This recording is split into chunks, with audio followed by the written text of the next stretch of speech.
Hello everyone, I am CS Abanaz. Welcome to my YouTube channel.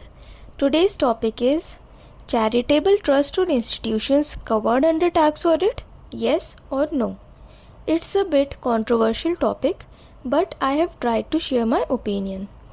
Normally, trust या institutions को tax audit कराना तब required होता है जब उनका बिजनेस टर्नओवर या सेल्स प्रिस्क्राइब्ड ऑडिट लिमिट से एक्सीड कर जाए।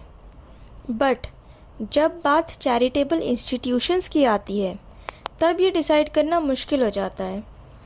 अब पॉइंट्स डिस्कस करते हैं जिससे ये डिसाइड करना थोड़ा इजी हो जाएगा कि टैक्स ऑडिट के अंडर चैरिटेबल ट्रस्ट और इंस्टीट्यूशंस कवर्ड है या नहीं।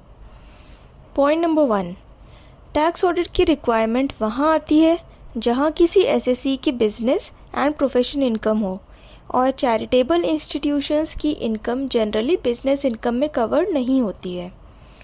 कुछ लीगल केसेस में भी ये डिसाइड हुआ है कि जो बिजनेस एक्टिविटीज़ एक चैरिटेबल ऑब्जेक्टिव को अचीव करने के लिए की गई हैं वो बिजनेस एक्टिविटीज़ नहीं मानी जाएंगी।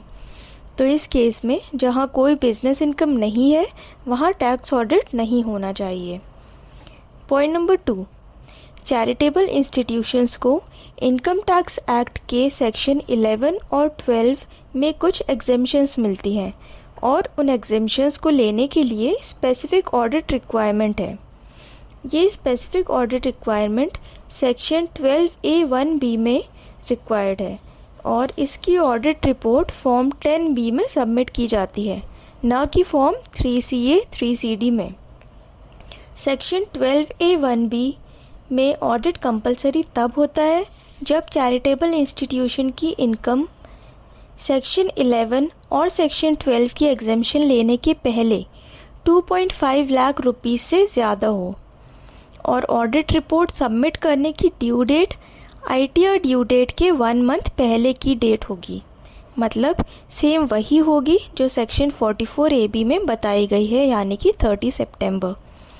बट इसका मतलब ये बिल्कुल भी नहीं है कि tax audit under section 44AB यहाँ अप्लाई हो रहा है। इस डिस्कशन से हम ये कंक्लूड कर सकते हैं कि चैरिटेबल ट्रस्ट या इंस्टीट्यूशंस पर कोई ऑब्लिगेशन नहीं है कि वो अपना टैक्स ऑडिट कराएं। ऑडिट होगा तो सेक्शन 12A(1)(b) में ही होगा।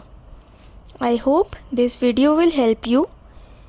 If you have any other views or opinion on this topic, share in the comment section. Thanks for watching.